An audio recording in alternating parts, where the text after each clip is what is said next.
The first part of the male reproductive system is our testes. Okay, so, friends, in this video, we'll learn about the testes, what they look like, okay? And how they function and their structure. Look, our testes are actually oval-shaped. What are they like? Oval-shaped. You have to remember their length and width. Testes are 4 to 5 centimeters long and 2 to 3 centimeters wide.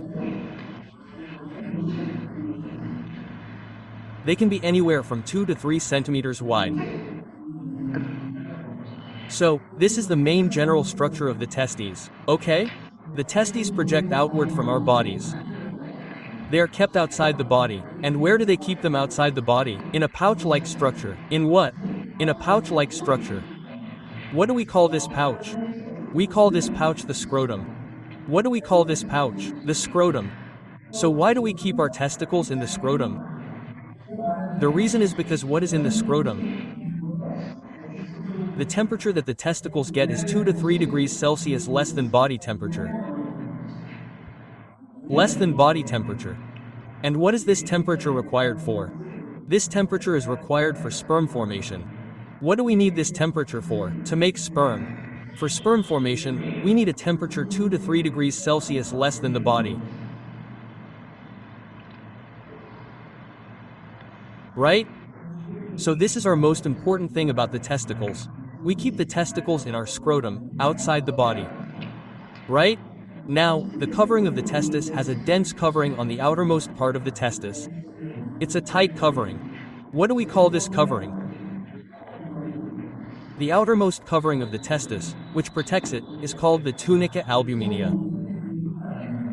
What do we call it? Tunica albuminea. Tunica albuminea. So friends, this is our structure of the testis from the outside. Now let's look inside to see what's inside the testis. So, let's look inside to see what's inside the testis. So, when we talk about the inside, look what's inside. Inside the testis, there are rooms inside the testis, small compartments. What are inside the testis? Small compartments.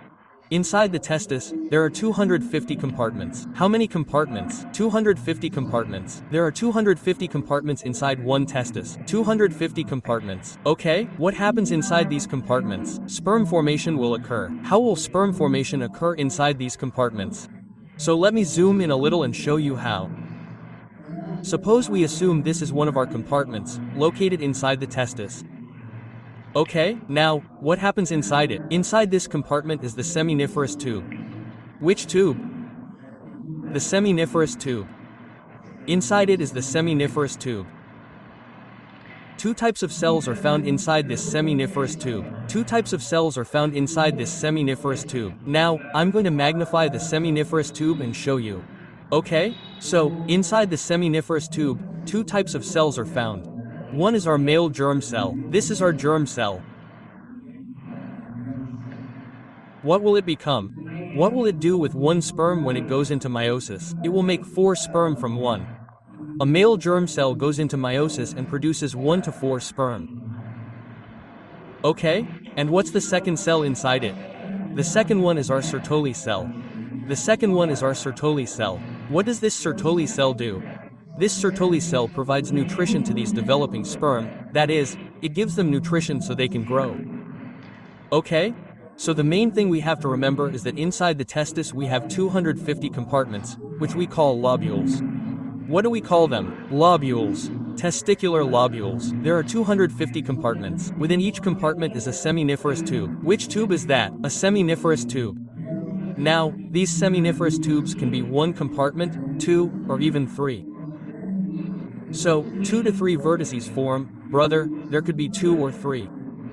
So, 2 to 3 vertices form, in one chamber, in a lobule, there are 2 to 3 seminiferous tubes. Now, inside the seminiferous tubes, we find 2 types of cells. One is our germ cell and the other is Sertoli cell, right? The black one is the germ cell, the blue one is the Sertoli cell. I've told you this to differentiate. Our germ cell divides and forms sperm, and what does the Sertoli cell do?